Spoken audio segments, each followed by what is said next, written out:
Reed, what up, buddy? Boy, what Joe T? I'll let you. Shout out to the Lost Boys. Y'all stay intact, all right? Peace right here in the building. REED-BBS. BBS. We'll be talking about Jaron. Boots. Ennis. Last time I did a video on Jaron. Boots. Ennis. It was business related. And now here we are. A fresh Boots video. And it's about business, unfortunately. The business of boxing is cock blocking the artistry that Boots' fistic talent could potentially produce. And as a fan, it's frustrating. He's 31-0, 28 KOs, issuing 8-figure ass whoopings for 6-figure purses. That's the long and short of why Boots isn't getting the fights his abilities warrant.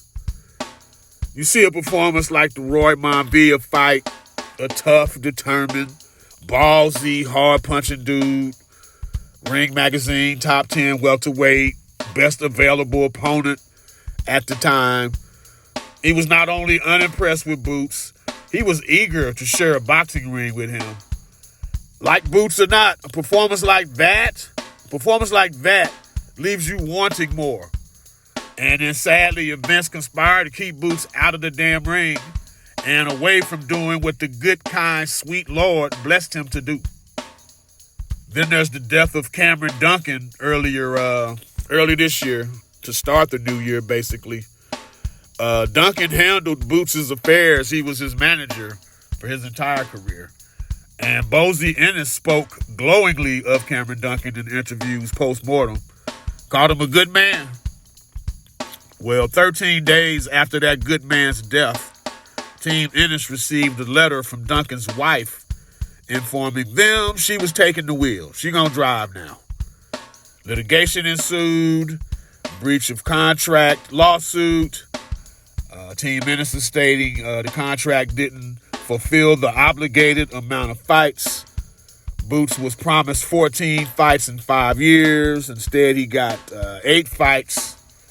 They also cited Mrs. Duncan's inexperience and if she could uphold what Cameron was piecing together on his behalf.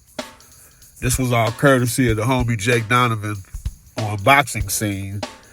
And yeah, it's created a bit of a roadblock of sorts. And my fear is the whole out of sight, out of mind thing. Boots fought only twice last year, 2023. And none after July, the Via fight. So I just keep rewatching that shit. But we need new, fresh material. Recently, Eddie Hearn, he's been flirting. You know, Eddie Hearn, he's down with OPP, other promoters' product.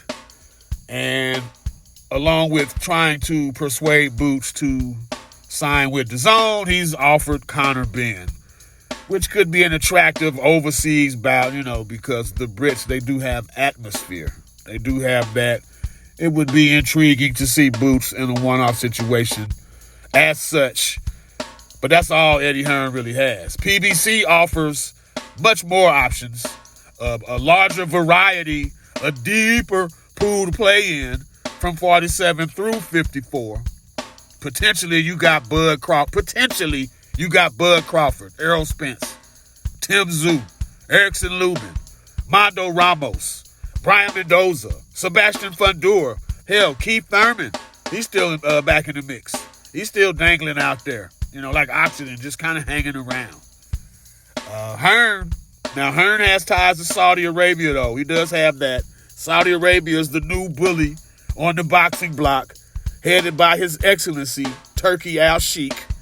So any and every fight is possible.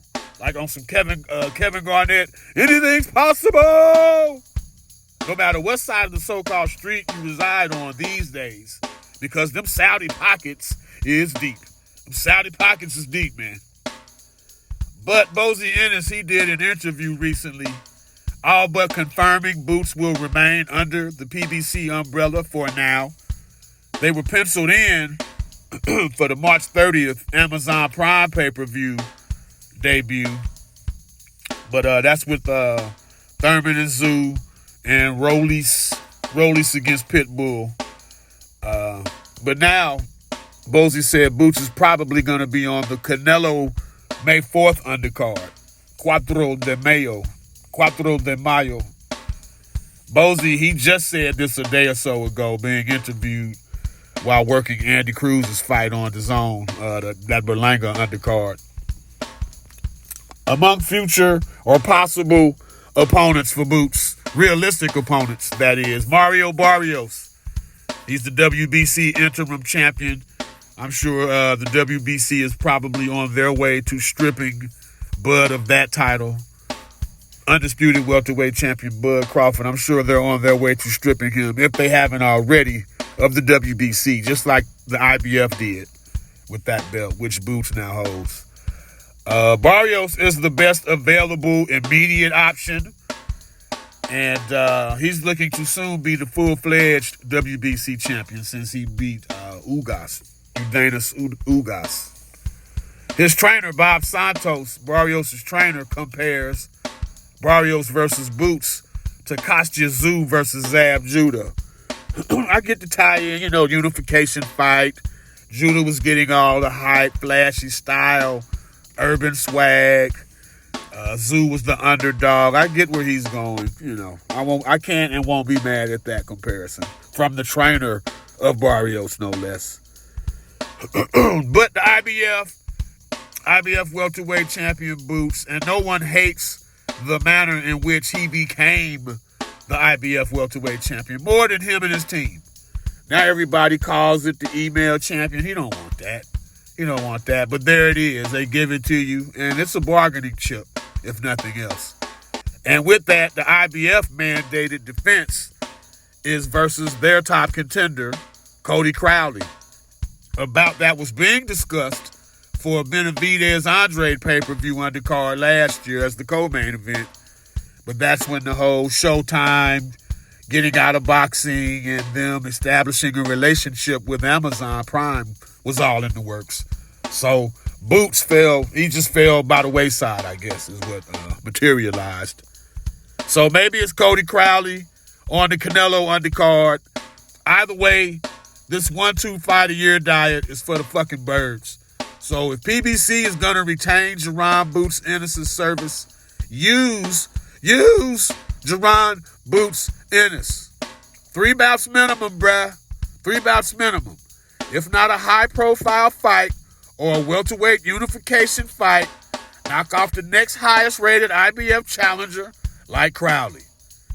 And if not that, test the super welterweight waters. But fight. Keep this man active. Please.